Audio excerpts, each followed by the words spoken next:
ಅರ್ಕಲಗೂಡು ಪಟ್ಟಣದಲ್ಲಿ ತಾಂತ್ರಿಕ ಕಾರಣದಿಂದ ಅಪೂರ್ಣಗೊಂಡಿರುವ ಕುವೆಂಪು ಭವನವನ್ನು ಆದಿಚುಂಚನಗಿರಿ ಮಠಕ್ಕೆ ವಹಿಸಲಾಗಿದ್ದು, ಕೂಡಲೇ ಉಳಿಕೆ ಕಾಮಗಾರಿ ಪೂರ್ಣಗೊಳಿಸಿ ಸಮಾಜದ ಎಲ್ಲ ಕಾರ್ಯಕ್ರಮಗಳು ಅಲ್ಲಿ ನಡೆಯುವಂತೆ ಶ್ರೀ ಶಂಭುನಾಥ ಸ್ವಾಮೀಜಿಯವರು ಗಮನ ಹರಿಸಬೇಕು ಎಂದು ಶಾಸಕ ಎ ಮಂಜು ಅವರು ಮನವಿ ಮಾಡಿದರು. ಪಟ್ಟಣದ ಚಿಲುಮೆಮಠದ ಶ್ರೀ ಗುರು ವಿಜಯ ಸಿದ್ಧ ಶಿವದೇವ ಮಂಗಳ ಮಂದಿರದಲ್ಲಿ ನಡೆದ 132ನೇ ಗುರುತೋರಿದ ದಾರಿ ತಿಂಗಳ ಮಾಮನ ತೇರು ಕಾರ್ಯಕ್ರಮವನ್ನು ಉದ್ಘಾಟಿಸಿ ಮಾತನಾಡಿದ ಅವರು, ಪಟ್ಟಣದ ಬೈಪಾಸ್ ರಸ್ತೆಯಲ್ಲಿ ಒಕ್ಕಲಿಗ ಸಮಾಜದ ಕುವೆಂಪು ಭವನ ಕಾಮಗಾರಿ ನೆನೆಗುದಿಗೆ ಬಿದ್ದಿದೆ. ನನ್ನ ಅವಧಿಯಲ್ಲಿ ಲಕ್ಷಾಂತರ ರೂಪಾಯಿ ಹಣವನ್ನು ಭವನಕ್ಕೆ ಕಲ್ಪಿಸಲಾಗಿದೆ. ಇನ್ನು ಸಾಕಷ್ಟು ಹಣದ ಅವಶ್ಯಕತೆ ಇದೆ. ನಾನು ಸೇರಿದಂತೆ ಇಡೀ ಸಮಾಜ ಭವನದ ಅಭಿವೃದ್ಧಿಗೆ ಕೈಜೋಡಿಸಲಿದೆ. ಮಠದ ಸುಪರ್ದಿಗೆ ನೀಡಲಾಗಿದ್ದು, ಉಳಿಕೆ ಕೆಲಸವನ್ನು ಕೂಡಲೇ ಪೂರ್ಣಗೊಳಿಸಿ ಮುಂದಿನ ಎಲ್ಲ ಸಮಾಜದ ಕಾರ್ಯಕ್ರಮಗಳು ನೂತನ ಭವನದಲ್ಲಿ ಆಗಬೇಕಿದೆ. ಡಾಕ್ಟರ್ ನಿರ್ಮಲಾನಂದನಾಥ ಸ್ವಾಮೀಜಿಯವರ ಗಮನಕ್ಕೂ ತರಲಾಗಿದೆ ಎಂದು ಹೇಳಿದರು. ಮಠಕ್ಕೆ ನಾವು ವಹಿಸಿದ್ದೀವಿ. ಮುಂದಿನ ಕಾರ್ಯಕ್ರಮ ನಮ್ಮ ಯಾವುದೇ ಕಾರ್ಯಕ್ರಮ ಆದರೂ ನಮ್ಮ ಸಮುದಾಯ ಭವನದಲ್ಲಿ ಕುವೆಂಪು ಭವನದಲ್ಲಿ ಆಗಬೇಕು ಅಂತಕ್ಕಂಥದ್ದನ್ನು ನಮ್ಮಲ್ಲಿ ಪ್ರಾರ್ಥನೆ ಮಾಡ್ತಾರೆ. ನಮ್ಮ ತಾಲೂಕಿನ ನಮ್ಮ ಸಮುದಾಯದ ಬಹುದಿನಗಳ ಕನಸು ಅದನ್ನು ನಡೆಸಾಗಬೇಕು ಅಂತ ಹೇಳಿ ನಾವು ಕುವೆಂಪು ಭವನವನ್ನ ಅವರಿಗೆ ರಿಪ್ಲೈ ಮಾಡಿದ್ದೀವಿ. ಮಠಕ್ಕೆ ಇನ್ನು ಮಿಕ್ಕಿದ ಕೆಲಸವನ್ನು ಮಾಡಿ ನಮ್ಮ ಲೋಕಾರ್ಪಣೆಯನ್ನು ಮಾಡ್ತಕ್ಕಂಥ ಜವಾಬ್ದಾರಿ ಅವತ್ತು ದೊಡ್ಡವರು ಕೂಡ ಒಪ್ಪಿಕೊಂಡಿದ್ದಾರೆ. ಮುಂದಿನ ಕಾರ್ಯಕ್ರಮಗಳು ಈ ರೀತಿಯಾದಂತಹ ಕಾರ್ಯಕ್ರಮಗಳನ್ನ ಶಾಲೆ ಕಾರ್ಯಕ್ರಮ ಯಾವುದೇ ಸಮಾಜದ ಕಾರ್ಯಕ್ರಮಗಳ ಮಾಡೋದಕ್ಕೆ ಅದನ್ನು ಮಾಡಿಕೊಡ್ಬೇಕು ಅಂತ ಹೇಳಿ ಇವತ್ತು ಭಕ್ತಾದಿಗಳು ಎಲ್ಲರೂ ಕೂಡ ಬಂದಿದ್ದೀರಿ. ಈ ತಿಂಗಳು ತೇರಿನ ಬಗ್ಗೆ ಪೂಜ್ಯರು ಹೇಳ್ತಾರೆ. ಅದನ್ನ ಆಚರಿಸ್ತಕ್ಕಂಥದ್ದು ನಮ್ಮ ಜವಾಬ್ದಾರಿ. ಅದರಲ್ಲಿ ಇವತ್ತು ಚಂದ್ರಗ್ರಹಣ ಬಹುಶಃ 9 ಗಂಟೆ 9 ಕಾಲ ಮನೆ ಸೇರ್ಕೊಂಡು ನಡೆಯಿದೆ ಅನಿಸ್ತಾ ಇದೆ ಕೆಲವು ಹೇಳಿದ್ರು.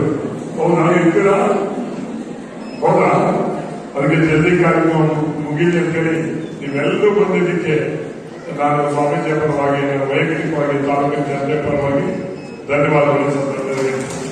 ಖ್ಯಾತ ವಾಗ್ಮಿ ಸುಧಾ ಬರ್ಗೂರು ಅವರು ಬದುಕಿನ ಕಲೆ ಕುರಿತು ಮಾತನಾಡಿ, ಇಂದಿನ ಮಕ್ಕಳ ಚಲನವಲನಗಳನ್ನು ಅವಲೋಕಿಸಿದರೆ ತುಂಬಾ ಆತಂಕ ಮತ್ತು ಭಯ ಎದುರಾಗುತ್ತಿದೆ.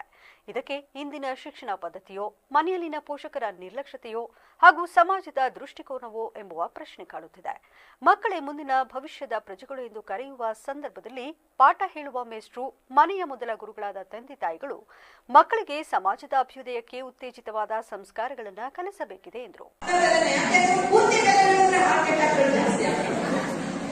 ಸ್ನೇಹಿತರೆ, ಮನುಷ್ಯ ಇವತ್ತು ಹಕ್ಕಿಗಿಂತ ಬಹಳ ವೇಗವಾಗಿ ಆಕಾಶದಲ್ಲಿ ಹಾರಬಲ್ಲ, ನೀರಿಗಿಂತ ಚೆನ್ನಾಗಿ ನೀರಲ್ಲಿ ಈಜಬಲ್ಲ. ಆದ್ರೆ ಮನುಷ್ಯನಾಗಿ ಭೂಮಿ ಮೇಲೆ ಬದುಕೋದು ಕಲ್ತಿಲ್ಲ ಅನ್ನೋದು ಬಹಳ ದೊಡ್ಡ ದುರಂತ ಅಲ್ವಾ? ನಿಮಗೆ ಬದುಕಿನ ಕಲೆಯನ್ನ ಹೇಳ್ಕೊಡೋಷ್ಟು ದೊಡ್ಡವನ್ ನಾನಲ್ಲ. ಆದ್ರೆ ಬೇರೆಯವರ ಬದುಕನ್ನು ನೋಡಿದಾಗ, ಶ್ರೀಗಳು ಬದುಕಿದ ರೀತಿಯನ್ನ ನೋಡಿದಾಗ, ನಮ್ಮ ಹಿರಿಯರು ಬದುಕಿದ ರೀತಿಯನ್ನ ನೋಡಿದಾಗ ನಾವು ಇನ್ನೊಂಚೂರು ಅಚ್ಚುಕಟ್ಟಾಗಿ ಬದುಕಬಹುದು. ನಮ್ಮ ಮಕ್ಕಳಿಗೆ ಒಂದಷ್ಟು ಒಳ್ಳೆ ಬದುಕನ್ನು ಕೊಡಬೇಕು ನಮ್ಗೆ ಅನ್ಸುತ್ತಲ್ಲ. ನನಗೆ ತುಂಬಾ ಸಂತೋಷ ಆಗಿದ್ದು ಪತ್ರಕರ್ತ ಬಂಧುಗಳಿಗೆ ಬಂದಿದ್ರು. ಸಾಮಾನ್ಯ ನಮ್ಮ ಬೆಂಗಳೂರು ಮತ್ತು ಪತ್ರಕರ್ತ ಬಂಧುಗಳು ಉದ್ಘಾಟನಾ ದೀಪ ಹಚ್ಚೋದ್ರೊಳಗೆ ಹೊರಟು ಬಿಡ್ತಾರೆ. ಹಚ್ಚೋದು ಹೇಗೆ ಹಚ್ಚಬೇಕು ಅಂತ ಅವರೇ ಡೈರೆಕ್ಷನ್ ಕೊಡ್ತಾರೆ. ಅದು ಯಾಕಂದ್ರೆ ಪ್ರೈಮ್ ಮಿನಿಸ್ಟರ್ ಆಗಿ ಸರ್ ಇನ್ನೊಂದ್ಸಲ ಹಚ್ಚಿ ಕೇಳೋ ತಾಕತ್ತಿರೋದು ಇವ್ರಿಗೆ ಮಾತ್ರ, ಮಾಧ್ಯಮದವ್ರಿಗೆ ಮಾತ್ರ. ಆಂಗಲ್ ಬರಲಿಲ್ಲ ಹಚ್ಚಿ ಸ್ವಾಮೀಜಿ ಈ ಕಡೆ ಬನ್ನಿ, ಸ್ವಾಮೀಜಿಗಳನ್ನೇ ಈ ಕಡೆ ಬನ್ನಿ, ಆ ಕಡೆ ಬನ್ನಿ ಅನ್ನೋ ತಾಕತ್ತು ಇವರಿಗಿದೆ. ಇಲ್ಲಿ ಕೂತಿದ್ದೀರಲ್ಲ ಸರ್, ಬಹಳ ಸಂತೋಷ ಆಗಿದೆ ಸರ್ ನಿಮ್ಮ ನೋಡಿ. ಸ್ನೇಹಿತರೆ,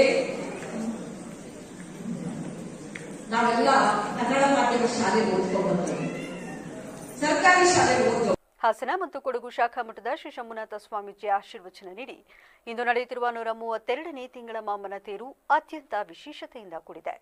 ಯಾಕೆಂದರೆ ಇದು ಅನಂತ ಹುಣ್ಣಿಮೆಯಾಗಿದೆ. ಇದು ಎಂದಿಗೂ ಅಂತಿಮವಾದುದಲ್ಲ, ಸದಾ ಮುಂದುವರಿಯುವ ಗುರುತೋರಿದ ದಾರಿಯಾಗಿದೆ. ಜೀವನದಲ್ಲಿ ಬೆಳಕನ್ನ ಕಾಣಬೇಕಾದರೆ ಭಗವಂತನ ಸ್ಮರಿಸಬೇಕಿದೆ.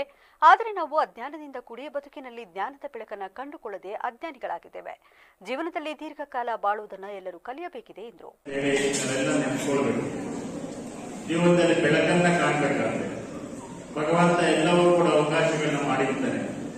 ಆದರೆ ನಾವೆಲ್ಲೋ ಒಂದು ಕಡೆ ಅಜ್ಞಾನದಿಂದ ಕೂಡಿ ನಮ್ಮ ಬದುಕಿನಲ್ಲಿ ಜ್ಞಾನದ ಬೆಳಕನ್ನು ಹಚ್ಕೊಳ್ಳದಲ್ಲೇ ನಮ್ಮ ಬದುಕನ್ನ ಕತ್ತಲೆಯನ್ನಾಗಿ ಮಾಡಿಕೊಂಡು ನಮ್ಮ ಜೀವನವನ್ನು ಸಾಗಿಸ್ತಾ ಇರ್ತೇವೆ. ಈ ಧಾರ್ಮಿಕ ಕಾರ್ಯಕ್ರಮ ಯಾಕೆಲ್ಲ ಮಾಡ್ತೀವಿ ಅಂತ ಅಂದ್ರೆ, ಅನಿತ್ಯಾನಿ ಶರೀರಾಣಿ ವಿಭವಮೇವ ಶಾಶ್ವತ. ನಿತ್ಯಾಸನಿತೋ ಮೃತ್ಯು ಕರ್ತವ್ಯೋ ಧರ್ಮ ಸಂಗ್ರಹ. ಈ ಶರೀರ ಅನಿತ್ಯವಾದದ್ದು, ಶಾಶ್ವತವಾದುದಲ್ಲ.